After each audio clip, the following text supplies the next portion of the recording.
AJ, and this is where I introduce you to amazing people that are doing great things in the world, just like you, that I think you should know about. So today's guest, I actually have not been in touch with for 10 years. My, how time flies, but time has been very kind to her because she looks like she has not aged a minute. You know, we have a lot of wonderful chefs on the show, and you often hear them say things like, we eat with our eyes. Well, we don't literally eat with our eyes, we eat with our mouth. But what they mean is that presentation is very important, especially if you're trying to enroll people that aren't plant-based into eating plant-based.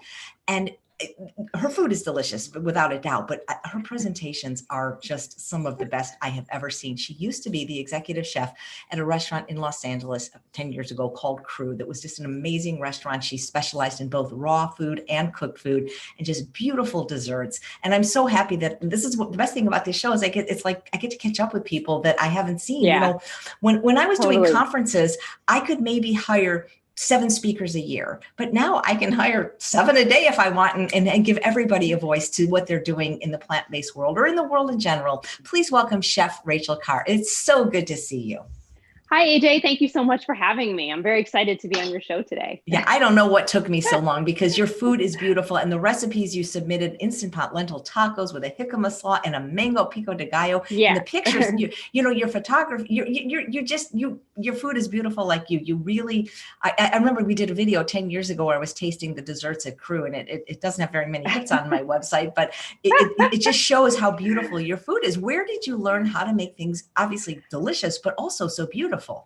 Well, I have a background in art. I was working, before I became a chef, I had actually studied costume design and theater design in school. I have a master's degree in costume design, actually. And so kind of like, I've always been like an artsy and visual person. And I've also always loved to cook. And so I like to think that like, I still carry that with me. I love to make food beautiful. It's very important because like you were saying, we eat with our eyes first. So when did you first become plant-based and when did you become a plant-based chef? I've been a vegetarian and or vegan for about 30 years now. So I am 48 and I started eating a largely plant-based diet when I was 18 in college. And I've done different versions of it. You know, I've been a raw vegan, I've been macrobiotic, I've been 100% vegan, I've been a vegetarian different times, but I've been like, I haven't eaten meat in 30 years. And so that's been a passion of mine. It's very important from perspective of, you know, staying healthy and fit, like as long as you can in your life and preventing disease. And it's also, you know, I was very motivated because of concern for the environment and for the welfare of animals, as well as when I was, you know, introduced to veganism in college. And so it's just something I've always, you know, done for myself and made a choice that I've made personally. And then when I was working in the film industry in LA, that's why I went out there. I know you have a background in entertainment as well. And so I was working in the entertainment industry in Los Angeles, and about 15 years ago, I was out of work for a while, and I decided to, because I had gotten into raw veganism for a few months at the time that I was laid off from my job. And I started to look for work as a personal chef, because I thought, well, maybe I can help other people by making this food, because I've always loved to cook. And I just kind of ended up falling into that job at Crew, that the restaurant that you were talking about. And I wasn't expecting it because I'd never been a chef before. You know, I'd kind of loved food and knew about food, but I didn't, you know about restaurants per se. And I wasn't expecting it to last as long as it did. But here I still am working as a chef, you know, 15 years later. So what trends have you seen in food in general? Because when I knew you 10 years ago, that raw food was really popular and there were so many raw food restaurants. And now it doesn't seem like there's as much raw food as it was maybe 20 years ago.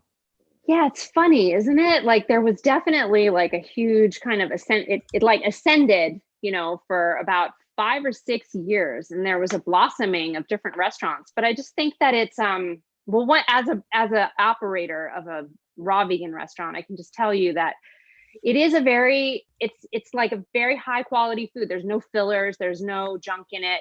It's like it doesn't have cheap ingredients, you know, like a lot of times, like if you're trying to eat like on a very tight budget, sometimes raw vegan isn't necessarily like the easiest route to go. I think that lately we've been seeing a lot of the whole food plant-based actually becoming more more mainstream and more the approach that people are adopting when they're getting into plant-based diet. And I think that a lot of that has to do with that, it's a little bit like easier. It's easier to, eat like large amounts of the whole food plant-based style of recipes than it is necessarily things made out of some of the ingredients that are common in a raw vegan menu. Absolutely. And I also, oh, sorry, go ahead. I was gonna say, I remember there used to be restaurants, remember Roxanne's and Giuliano's and correct. Yeah. I also think too, that we've been, as the plant-based diet has become so much more, I don't want to say popular, but like so much more mainstream and like more people are trying it. I think that people are trying to find ways to do it, like we were talking about, on a budget, but also, in a super accessible and extremely healthy way. A lot of people do it to lose weight, and raw veganism can lead to weight loss. Like I definitely was like rail thin when I was, eating 100% raw, but it can also be, because there are a lot of nuts and a lot of seeds in it, and there's a generous amount of oil that's used in that type of food. And I think, sometimes those are all expensive ingredients, number one, and number two, I think that we've just learned a lot about what's the optimum healthy way to eat and easiest way to eat as well. So, I do think that you have been seeing more people getting into the whole food plant-based thing, and that's been becoming increasingly common. Not so much in restaurants, I think from a restaurant perspective, plant-based is definitely growing, but it's more like junk food plant-based that you see more than health, because it's trying to appeal to a mainstream palate, and people come to this lifestyle with different motivations. Absolutely. Well, Nancy says she's 48. Wow, she is beautiful, so healthy and strong looking. And you mentioned to me that is your real hair color. It's gorgeous. Yes. Yeah. It's silver. I started going silver when I was 15 years old, and I dyed it like forever. I dyed it for like 25 years or something. And then I started just kind of, I would lightly bleach it. I went platinum blonde for a while, and it's been so great to see people getting into accepting, silver hair and like more natural like styles of living, because now it's more common for people not to like cover their gray, and it kind of let me kind of have a little bit less stress about it, and I love it. Well, you have a fan named Sarah Tyndall watching, says, great to see you, Rachel. I took some of your classes at Crew. Yes, I remember. Nice and you actually are teaching. You're teaching online, wonderful online classes. Now I'll provide some of the links, but you actually are really wonderful classes that you're teaching. Yeah, I have regular classes a couple times a month. I go through a platform called Chef's Feed Experiences, but my classes are all on my website. So if anybody wants to know anything about what I'm doing, that's like the home base. It's rachelcarr.com. And under events, you can find links to all the classes. So this month, I'm actually going to be teaching this class. So that might not be, once your viewers have like tuned in and kind of seen how these recipes work, that's maybe not the one they would want to take. But I have a whole food, plant-based, and paleo pizza class as well at the end of the month, which is going to be a lot of fun. I just spent the past 2 years running a vegan pizzeria. So I love pizza, but it's not always like the healthiest thing to eat. And I'm really proud of this class, because it kind of teaches you some like super healthy and super easy ways to eat pizza, and enjoy pizza, but to do it, without any kind of like compromise, to the highest standards of a healthy diet. That is terrific. Well, whenever you're ready, you can get started with the recipes. Sure. I'm sure people will have questions. One of the things, just so you know, we'll be asking you, because every guest gets asked, what do you eat every day? What do I eat every day? Yeah. Oh, okay. I eat a lot of fruit. usually for breakfast. Well, I don't really eat breakfast. I tend to eat just lunch and dinner. But if I do come down and grab something, you know, in the morning, it's usually a piece of fruit, like an orange or a banana, or I'll make a smoothie or something like that. But often it's pretty late in the day when I get to that. And then have like a salad or something like that for lunch. And then for dinner, I usually eat like some grains or some roasted vegetables, or I'll make a curry. Tonight we're having tacos.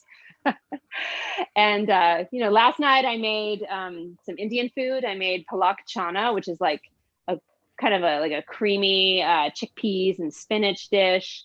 I like to make some pasta sometimes. So, you know, just simple. I like to keep it simple.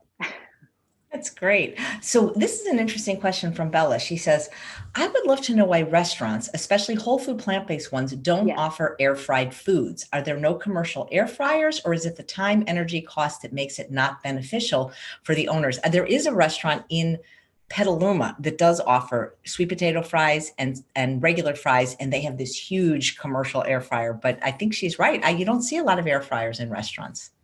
Well, I think that one of the reasons, well, there's a couple of things. Like French fries that you buy in restaurants are usually frozen, and they have a lot of ingredients that are like, they have coatings that are on them that are meant to be helping it when it's being deep fried. You almost never see people hand cutting fries. I mean, that's very, very rare that you'll see a restaurant. It's like very high end restaurants doing that. Everyone's almost always buying them frozen in bulk, you know, and air frying. So those fries are meant to be deep fried. And so I just think that like the way things come out when they're air fried is not always the greatest. I used to work at By Chloe in Silver Lake, and which is in Los Angeles, for those of you that don't know. And By Chloe is like a chain of like fast casual vegan food, and they make fries, and they actually air fry their fries. I don't know if you guys know that, but they're done in this like kind of hybrid convection air frying oven. We do spray them with a little bit of oil. We were spraying them with a little bit of oil before we would put them in the air fryer, but they just didn't turn out very well. Like people would complain all the time because as soon as something that's air fried, especially a French fry, starts to cool, it becomes kind of brittle and hard, and it didn't I don't know, it just there were just like a lot of complaints about it. People would have to eat them like right away. They wouldn't be good, you know, even in 20 minutes. So Right. So I think that's one reason, because it's just like people aren't, you know, restaurants aren't used to cooking like that, just in the same way restaurants aren't used to cooking without oil. I mean, I'll say That one is thing. the hardest thing. And I think that a lot of times people kid themselves when they think they're getting an oil-free meal in a restaurant, because isn't it true that everything is prepped in advance? I mean, like you don't put another grill out there or another boiling water thing. It's already. No, that's true. Yeah. Well, I mean, I think if someone in a restaurant, if someone asked me for something to be made without oil, it could definitely be done. I mean, like usually vegetables when they're cut aren't coated with oil, you know, like they're prepped ahead, but they're raw, or they're just, you know, bath of water or something like that. But I think it's more just boils down to the fact that like that isn't the way restaurants are used to cooking, and they don't know how to do it. Well, basically, like if you try, it's a little bit of an adjustment. Like you have to pay more attention when you're cooking without oil, you know, because the water evaporates out very quickly. So you have to like be really watching it. Whereas if you're like a cook in a kitchen and you have like tons of pots and pans full of things that are like sauteing in oil, you don't really have to pay as close attention as you do when you're water sauteing. But it's also just habit, I think. And that they would save money if they stopped using oil. I mean, it doesn't, other than deep frying, does it really make that much difference when you saute the onion in oil or put it in the soup? I think they would save so much money if they stopped using it. Well, restaurant oil is really cheap. Like restaurants do not tend to use high quality oils. Okay. That was one thing I'll tell you. You were talking about Crew, the raw vegan restaurant that we were in, that you would come to, that I was running like 10 years ago. And we used organic oils. We used organic olive oil and organic coconut oil for all of our cooking. But we were one of the only people that I ever saw that used high quality oils. Usually it's, soybean oil, peanut oil, canola oil, and they're in very large bulk containers. It's extremely cheap. I mean, I suppose water is free. That's what I was going to say. As cheap as that oil is, water's even cheaper. Water's free, or at least like almost free. And, but I think that just, I think it's like a whole thing about just wanting to do it. I think it's motivation, and it's about enough people asking, and it's about, thinking that it's something your customers would even want. So I do think that the more people ask for it, the more people call ahead and like have a conversation with the manager or the chef or something like that, the more restaurants will start to understand that this is something that is very common and that people really want. So, I think that it's, and it does not make a difference, honestly. Like when I started learning how to cook this way, because I have a YouTube channel as well, and I do a lot of whole food, plant-based, no oil recipes on there, not entirely, but many. And so I was like interested in doing this because I saw that like people wanted to see videos like that. And some things it makes a difference and some things it doesn't. I'd say like only like 5 to 10% of recipes would I prefer it with oil, but like most of the time it really doesn't make any difference. I agree. So what you got? What you gonna make for us today? So today I have 3 things. I hope we get it. I hope that we have time for everything. The first thing that I'm gonna do is I'm gonna show you how to make instant pot lentil taco meat. Okay. Let me just grab this. These are done. So this is like a taco filling, basically. It can also be a burrito filling. It could be used on tostadas, any kind of Mexican style recipe. And it really looks like taco meat, kind of looks like ground meat. And what we're going to be using is an Instant Pot. Do you cook with a lot with an Instant Pot? At one point I had 6 of them. I'm down to 3. Oh, yes, God. I love the Instant Pot. Okay. I love the Instant Pot for this recipe because it cooks in 8 minutes, which is like, and if you cook this recipe on your stovetop, which you can, it's totally doable. It actually takes about an hour to cook for some, like really? An hour? Okay. But it's, so it saves so much time and it's so easy because you just basically, it's a 1-pot recipe, this. So I'm just gonna assume that most of your audience has an Instant Pot. And if not, I can kind of like, answer questions in the comments or something about cooking it on a stovetop if you guys want. But we're gonna start with the Instant Pot. So I'm just gonna move, my camera's on a little tripod, so I'm just gonna move this down so you can kind of see what's happening in my Instant Pot. All right, so I'm gonna turn my Instant Pot onto the saute setting, okay? That's the first step with this. And we're gonna I have a little bit of water in here. I'm gonna add about a couple tablespoons of water. And I'm gonna be sauteing first some onions. I have some finely chopped onions and I have some minced garlic. And we're gonna get those started sauteing in this. And then we're going to add some spices to this. We've got some chili powder, cumin, garlic powder, onion powder, and oregano. So these are very classic Mexican spices. And then we're gonna saute those, and then we're gonna just add the lentils and a little bit more water, and we're going to put the lid on and let it cook. And it should be done very quickly. So, and if you have better water sauteing technique, you just tell me, okay? Because this is still like, I'm pretty new to this oil-free cooking. I've been doing it only for about a year, and I watch your videos, AJ. Actually, oh my God, thank you. That's so kind. Yeah, it's really, yeah. Hey, Rach, everybody's asking about the Peach Cobbler from Crew. Do you teach that in one of your classes? They seem to want the recipe, or is that in your book, Modern Raw? Is it in the book?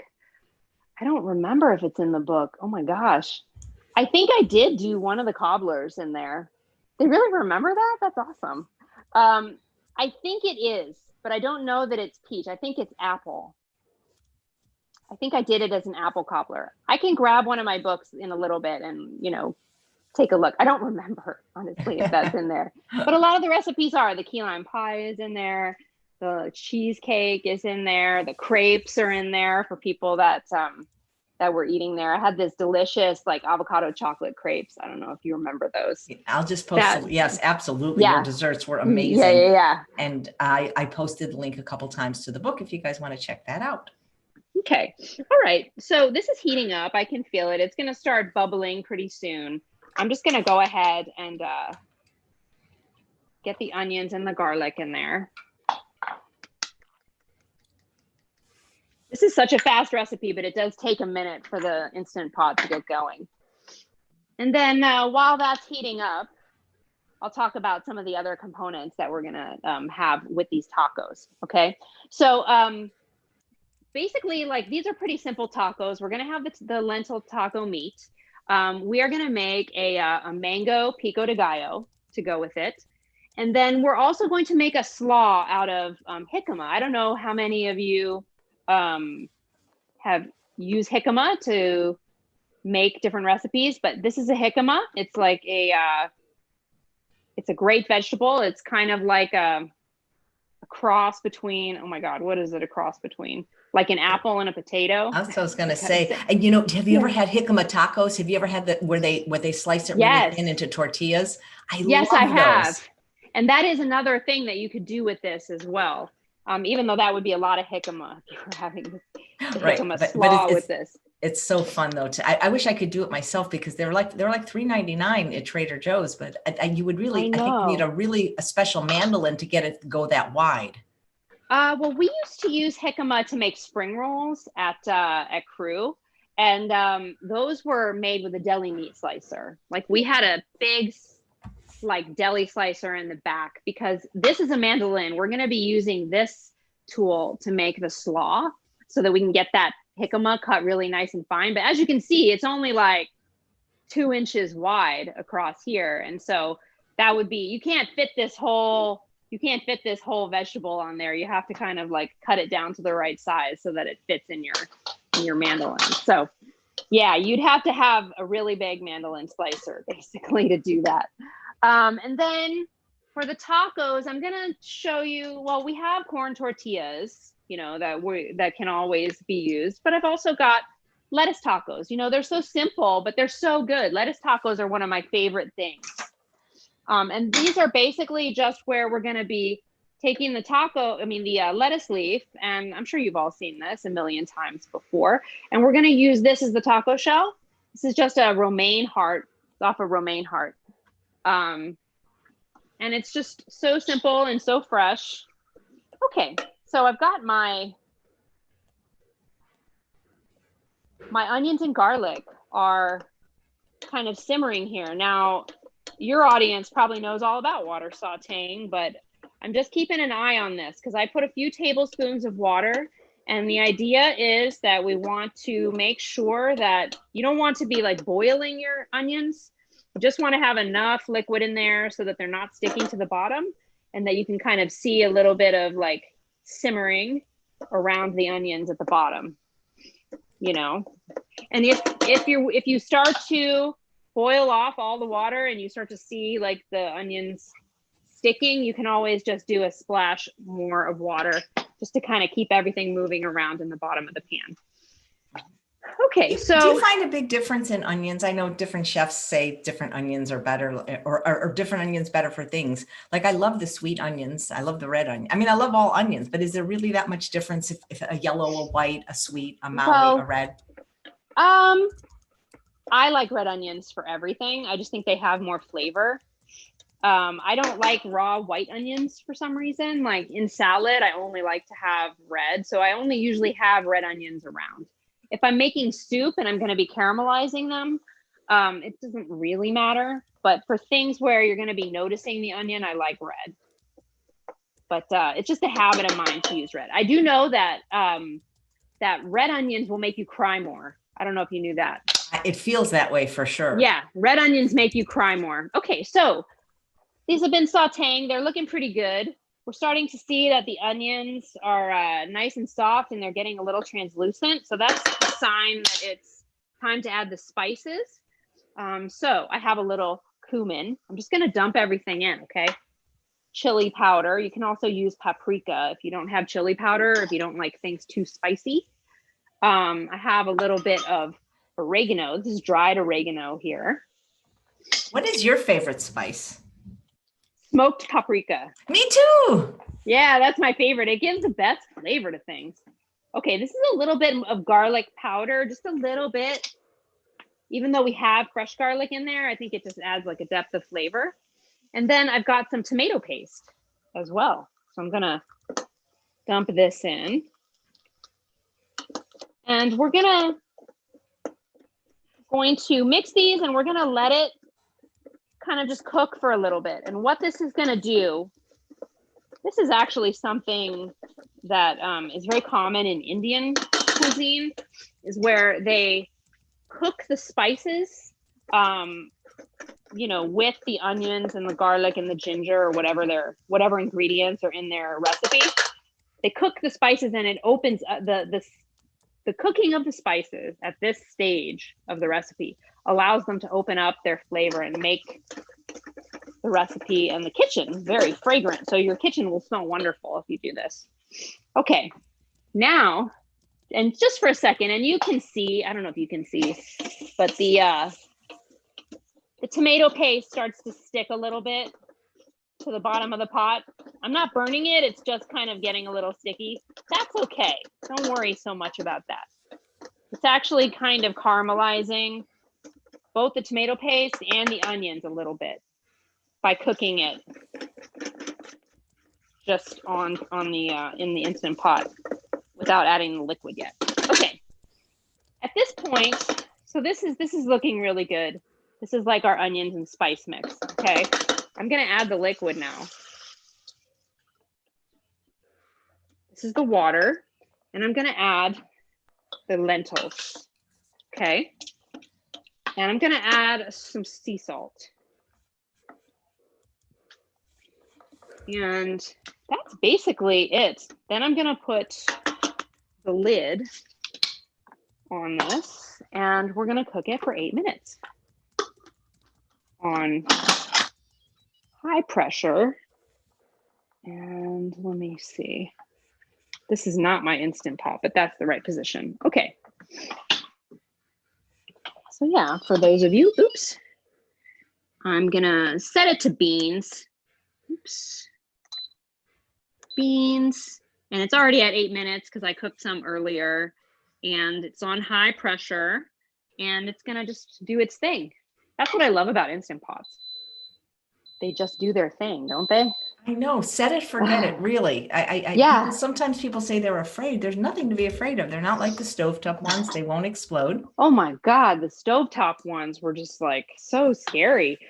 My parents were eating a macrobiotic diet when I was a kid because there was one of my step parents had cancer. She had breast cancer.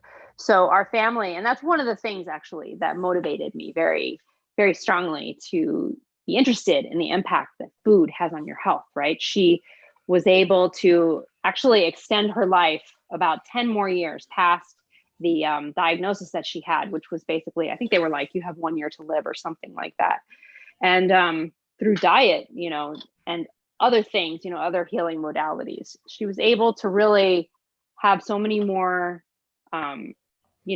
wonderful years on this planet. And that was everything to do with the way that we were eating. And God, I don't know why. Anyway, like, why am I telling you this story? The pressure cooker. Like, we had a pressure cooker that used to scare the bejesus out of me when I was a little kid, because I was always afraid it was going to explode, But these just take all of the stress out of that. Absolutely. You don't have to worry about that at all. Are you a fan of balsamic vinegar?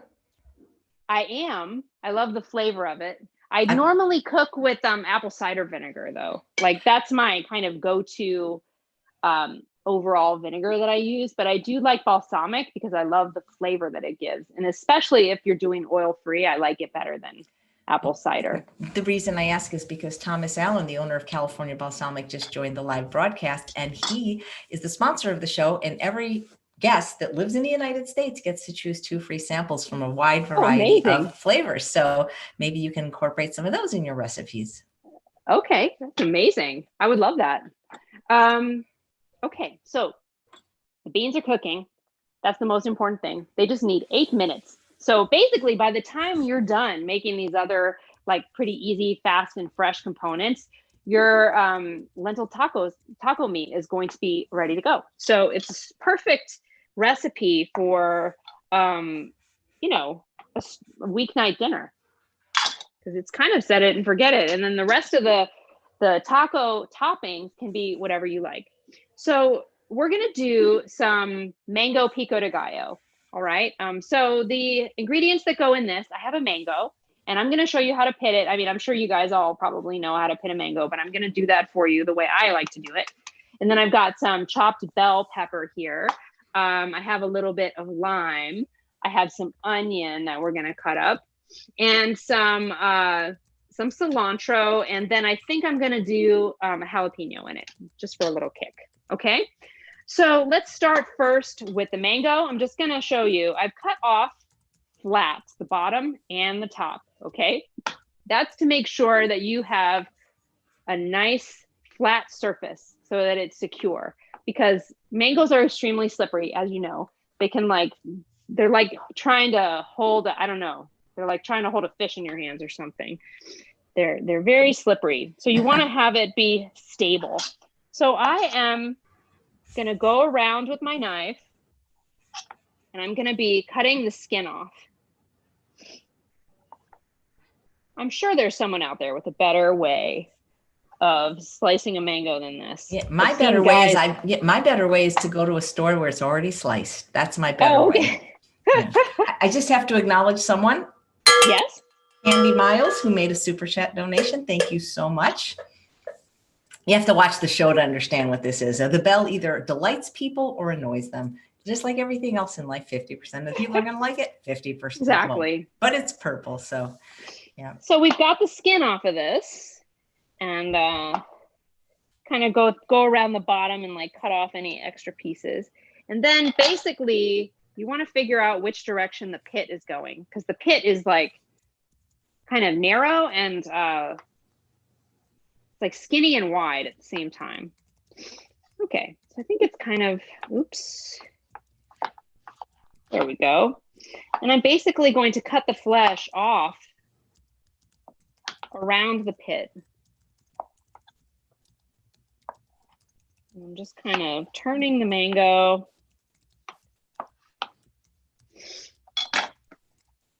All right. And then basically, we have these nice big pieces. I love a nice big juicy piece of mango just like this. But because this is Pico De Gallo, we're going to be dicing it to about the same size as the bell peppers that are in this dish. Whoa, she's doing it again. Thank you, Candy. I could do this all day. There's a little feature if people want to make a donation. It's called Super Chat, and it's very new. Yeah. I didn't even know about it. People told me about it, and so Susan Johnson got me this lovely bell that you bring to college people. Is it a cowbell? I don't know if it's a cowbell, but it's really cool and it's purple. And a lot of people do it when we have like the doctors on, because what it does is when they do a super chat, it like explodes on the screen that I'm looking at in this really bright blue color, so that I see it, so that I can bump their question up for the doctor, because what I see is different than when the viewers see. I have a very fast feed because I'm broadcasting to many different places. So sure. When is your next class? My next class, I have one on the 23rd. It's a Sunday. And then one on the 30th. And those, and they're in the afternoon. It's 2 o'clock Central Time, 2 to 4. They're about 2 hours, and they're just like this. They're a Zoom class, and they're interactive. So actually, people can actually talk to me through the Zoom. Okay, so I've got the mango in there, and then I have my chopped bell pepper.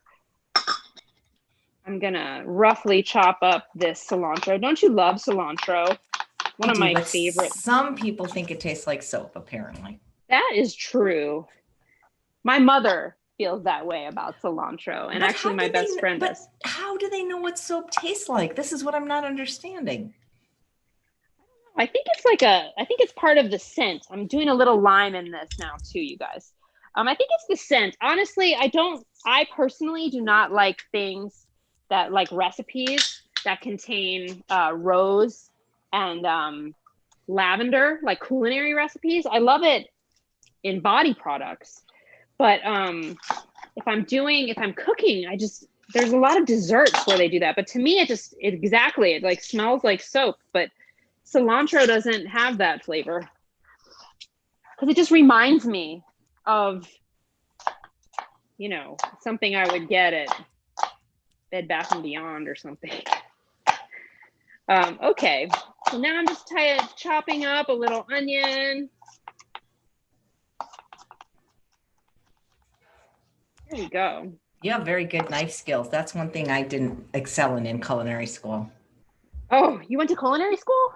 I did. I went to a raw culinary school, so we didn't cook anything. Okay. I went to Living Life Culinary Arts Institute, but there were knife classes, and that was not my best subject. Okay, so Randy's saying when she was a kid, she got her mouth washed out with soap when we swore. Oh, that's brutal. Oh gosh, I bet that's how people know. Yeah, that sounds like child abuse to me, Randy. Wow. One way. Well, the thing is nowadays everybody uses the soap from the little, it's like liquid. That would be, I imagine, like with a bar, but how would they do it today? Wash somebody's mouth out with soap. Know. Wow. Okay, so now this is the Pico De Gallo. We have our mango, we have bell pepper, onions, fresh cilantro, and a little bit of jalapeno. Okay. And we're going to do a little bit of salt, which is optional. Actually, Pico De Gallo doesn't need a lot. It's just like a little pinch. I'm using Celtic sea salt. This is my favorite salt to use. I sometimes use Himalayan pink salt, but that's one thing I learned from being a raw vegan for so many years and eating a raw vegan diet is, how important the quality of ingredients is, and if you're going to be using salt and if you're going to be using spices and oil, the most important thing is to get the highest quality version of those things that you can, because you realize that like a lot of things that are sold in the stores, if they're not organic, like spices are usually radiated, with like microwaves when they are imported into this country. Not organic. Organic ones are not allowed to do that. And oil is often rancid. That's like a huge problem. So you want to get like very good quality oils that are in dark bottles and, that you trust the source, and organic if possible, because the things that go on in our food system are absolutely pretty a couple of questions. Horrifying. Rhea says, can I use frozen mango chunks? Yes, you can. Absolutely. Right. And Thomas says he'd rather eat soap than cilantro. So good to know. And Ellen says, what brand of lemon juicer do you recommend? Oh, I don't know what brand this is, but this I like these little hand juicers. I've seen the ones too where people kind of like squeeze them and it's almost like used for orange juice as well. But I like these. I don't know if I'm going to need a little bit more lemon juice, but something that is cool about these, I always thought that you put the lime in like this, or the lemon, but it's actually the other way around. It's supposed to be squeezed like this to get the most juice out of it. Okay, so we've got our mango pico de gallo. Now let's do our jicama slaw. Okay, this is actually a recipe that I had at Crew as well, the raw vegan restaurant, and it's in fact most of these. Only thing is the lentil taco meat is not raw, but these two components, that mango pico de gallo is, and so is this jicama slaw. So jicama, this is a jicama. Okay, it's a very crunchy, wonderful vegetable. And we're going to cut it actually in a very similar fashion to the way that we cut the mango. We're going to do the same thing. We're going to cut the top and the bottom off in order to keep it secure on the cutting board, okay? This is actually a very important technique for cutting all kinds of fruits and vegetables, because you know, even carrots, you can cut them, whatever is like on the cutting board. If you have a flat surface, you're going to be much safer as like preparing food or as a chef in the kitchen. And I'm just going to go around and I'm going to cut this like kind of tough skin off of the jicama. You don't want to be eating the jicama skin. It's no bueno. So here we go. Gina wants to know what kind. Oh, I'm sorry. Gina wanted to know what kind of knife you're using. This is from a company. I think it's Wusthof. Yeah, this is Wusthof, and I think that this is. I think it's a Japanese vegetable knife. You can see that. Yeah, that thing. And I love them because I actually use the front of the knife very often, you know, in different ways. Like I'll scoop things up and I don't feel like it's as dangerous, like, to be honest with you. Not that I cut myself very often. I don't think I could probably count on one hand the number of times I've cut myself in my career, but I've just always loved these knives. And it's a good size too, you know, it's a little bit smaller than like other chef's knives, but for if you're doing a lot of vegetable cutting, it's great. Okay, so I've got my jicama. This is kind of what it looks like. It's got a nice white flesh and it's kind of a little bit juicy, but not too much. And we're gonna use this mandolin slicer to cut this jicama, okay? I'm just gonna cut it in half like this. And just so that we can fit it onto the mandolin. Because as you can see, it's just about the same width almost as this like part of the mandolin where the vegetable goes. And I'm gonna be making kind of thin slices. So you can see that's like less than 1/4 of an inch. It's probably like about 1/8 of an inch. And I'm only gonna do this 1/2 of the jicama. Now, very important with a mandolin slicer, safety is that you never want to have, you always want your fingers with this tool to be out, okay? You don't want to be like holding the vegetable and like, you know, running it on the slicer, because that is not safe. You will cut the tips of your fingers off. And you want to also kind of like, once you reach a point where it's like getting hard to push the vegetable through, you can just stop, because you don't want to be using force with a mandolin slicer, because your hand can slip and then this blade is sharp. There is a safety guard that comes with these things, and I don't know where mine is because I always just do it by hand. But every chef on the show does not use the guard or the glove. I worry about you guys. And the other most important thing about cutting with a mandolin slicer is, and I can tell you this just from working, sorry, I don't want to point at you with my knife. Having worked in so many kitchens, the times that people cut themselves when they're using this is when they're talking to other people and not paying attention.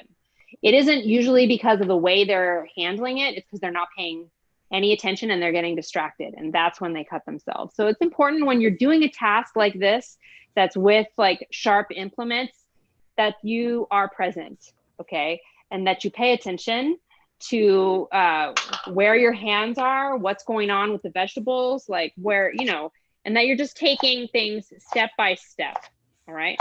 So I have a stack of these little slices, and I'm just kind of cutting them into ribbons, okay? I've stacked them, and I'm just cutting down the stack with my knife as thin as I can. And at some point, it'll be a little hard to slice, so you just kind of do it really carefully. And I've got another stack here, and I'm gonna just do the same thing. And if you have, I'm seeing this chat, and there was a really funny comment from Giselle, because we're saying that some people got their mouths washed out with soap when they were little. And so that, you know, and so she said, why don't you just make the kids eat cilantro when they swear? Ah, That's you have to be funny. careful with that because some of them might like cilantro. That's true. Sandra says, what is the Okay. brand of the mandolin you're using? This is called Ben Reiner. I don't know if you can see it in there. Ben Reiner. It's actually, this is the cheapest. I don't like the big expensive mandolins. Does AJ, have you noticed that this is the kind of mandolin that most chefs have? Absolutely. Because it's like $20 in a restaurant supply place. Okay. But I like it. I like it. You know, it's sharp. It's like easy to use. It's cheap in case, like, you know, in case it gets dull and you have to replace it. Okay, so I've got, I'm going to get a tiny little bowl. Jennifer wants to know if you can sub jalapeno peppers for the serrano. Yes. Yes, you can. Have you ever used a jalapeno powder? Sometimes when I'm making salsa and if I'm out of a jalapeno, I just put a little jalapeno powder in. Yeah, or cayenne. Okay, so in this slaw, basically we're going to need just a little bit more cilantro. And then there's a very simple dressing. And I used to do this at Crew, the restaurant that you were talking about that you used to eat at. And it's just a little bit of agave and lime. There's no oil in this dressing. And it's a perfect balance between sweet and tart. And we're going to just drizzle a little.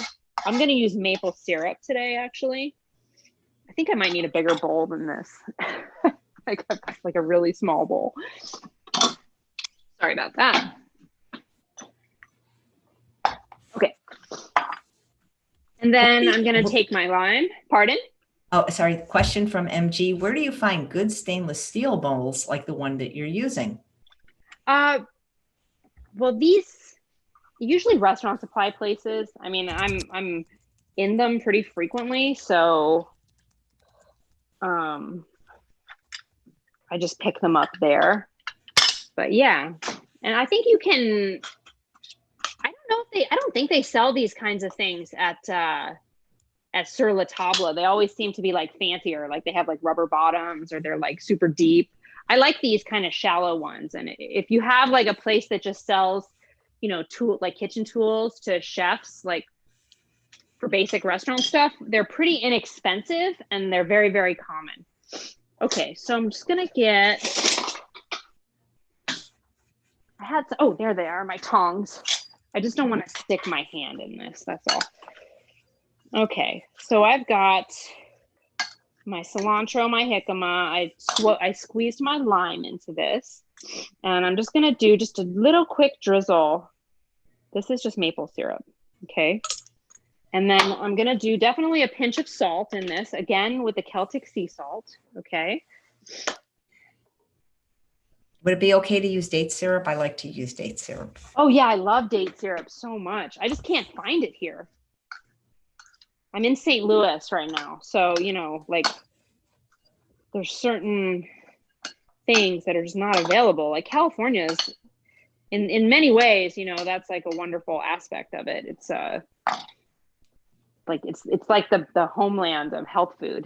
And like certain ingredients are very common, but when you leave like a place like Los Angeles, it can be a little harder to find some of these specialty ingredients. Okay, so we've got our Jicama Slaw, and then we've got our Pico De Gallo, and I just heard my Instant Pot go off, and basically we are ready to eat.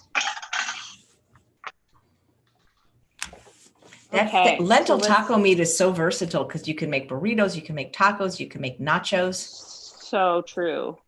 Okay, so let's see. Oops, wait. No, I think I need to let it depressurize a little bit. So we'll come back to that. Okay, so, but I have some taco meat that I made earlier. So I'll show you what it looks like in the Instant Pot, but we can go ahead and make some tacos with the meat that I made earlier this morning. Okay, so like I was saying, you know, you can do it two ways. You can do it with a corn tortilla. Do you eat corn, AJ? I do. I make sure it's organic. That's that's Okay. one thing I always make sure that's organic is Okay. corn. Wonderful. So, these are just regular corn tortillas, but you also have the option of using some kind of leaf or, like you were saying, jicama sliced into a sheet. That's actually something I might be able to actually even do that. Like, let's say these little mandolin slicers are adjustable. Wonder if I can get this sliced into a. You know what's nice about working in a raw restaurant? You never burn yourself. That's so true. Oh God. When I started, when I left Crew, which was a raw vegan restaurant, and then opened my own restaurant, which was called Six Main in Connecticut. And that was primarily cooked food. And I have so many burns on my arms. I don't know if you can see, just because I wasn't used to it, just opening and closing the oven door. Okay, so this is basically like if you wanted to make your own lentil tacos, it would be small. It would be more like just almost like a tortilla chip, more than a taco. But you could make little baby tacos, at home with just a mandolin slicer. I just cut one slice off this chunk, and you could take a little taco meat, put it on your jicama. Take a little Pico De Gallo. And then it's probably weird to put Jicama Slaw on jicama, but there we go. No, it wouldn't. It'd be great in a collared wrap as well. And that's like a little, and then I also have some avocado here too, of course. And I love to have avocado slices on my tacos. And then if you have hot sauce, that is a nice little thing to have. Now with these kind of recipes, I love to make a taco bar, because the one thing about, people love to build their own things, and that's really fun thing you can do with this. So here's a little jicama taco, okay? And then we can do the same thing with a lettuce leaf, all right? I washed these, separated them beforehand so they could dry out nicely. And then you just use it like a little boat, right? And you put some of this lentil taco meat down the center. And then I've got my Pico De Gallo here. Do a little bit of that. Actually, I love the lettuce because it's very easy it keeps everything in place. Let's just say that. And if you have one of those little taco holders, it'll fit nicely in there. And then a little bit of avocado on top. This is a lettuce taco. And of course, you can do the same thing with corn tortillas. So that's the idea with this. And it's an extremely fun thing to do, to make a big bowl of your Jicama Slaw, make a big bowl of your Pico De Gallo, have, a bowl of your taco meat out, some avocados, limes, make some sliced jalapenos on there. And, then you can have people build their own, and they can have it how they want it. And especially kids really, really like this. And if you have like a cashew cheese recipe too, that goes well a lot with this kind of thing. So it's really easy. I mean, this is very fresh, very delicious, super easy. And then let's take a look at the taco meat in the guys, the recipes are always posted in the show notes. So that's where you look on YouTube. That's where the recipes are. So this cooked in 8 minutes, okay? And as you can see, it's like perfectly absorbed, practically. There's a little bit of liquid at the bottom because you don't want it to be completely gone or it would burn probably. But it's like perfectly cooked and ready to go. I have a lot of taco meat now. Gotta make a lot of tacos. And then of course you could also turn this into a soup too. If you have too much taco meat and you don't know what to do with it, you can make yourself a lentil soup by just adding some water to it and kind of like chopping up a few veggies. And so that's my demo. Well, that's amazing. And we got started really Yeah. late because we were chatting so much. It's so beautiful. Thanks, guys. Check out her book. I've been posting the link. Check out her website, which is her name, rachelcarr.com. What's the St. Louis scene like for plant eaters? Well, it's really hard right now because there's not a lot of things open. You know, all the restaurants everywhere are struggling. So, you know, people have limited hours. I've been to a few places and have enjoyed my time at them, but I've only eaten out like twice since I've been here, just out of an abundance of caution. But I can tell you this, because I grew up here, that it's definitely like exponentially more choices than there was when I was, you know, a kid in the 80s and 90s. So like there was only one vegetarian restaurant in the entire town, and then the Hare Krishna temple, and that was it. Like if you wanted vegetarian food, those were the only two places to go. And now I can think that there's at least like 5 restaurants, I think, that serve, and there's a new one that just opened actually in a town called St. Charles. That's a vegan butcher shop, which is interesting. Vegan butcher shop?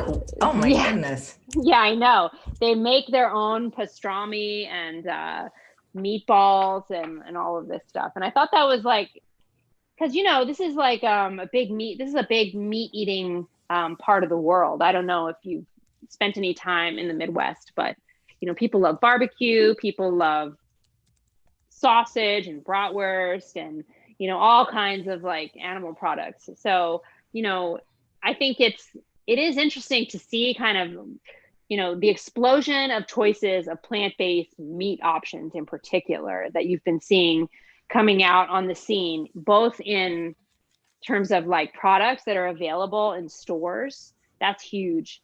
And then also, you know, in restaurants, like I've heard of a couple of like different places that have opened up around the country. I think there's one in Minneapolis as well that are like vegan butcher shops. And I just find that concept very interesting. And that's what they're serving. You know, they're making it out of like seitan or tofu, or, you know, maybe like they have some like walnut or mushroom meat that they're doing. And those are things that I think it's great to have those, even though I don't eat like a lot of, you know, meat replacements per se.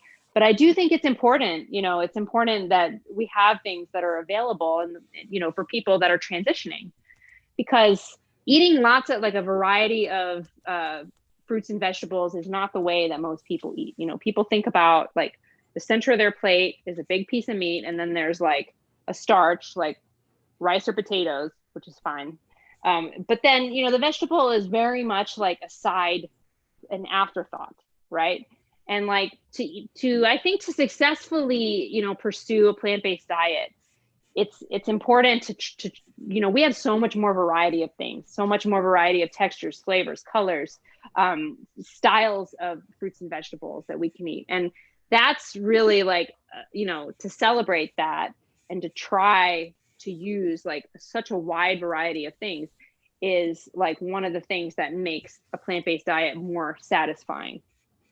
But it takes people a while to get to that. Yeah, well, let's try to put the veg back in vegetarian. Exactly.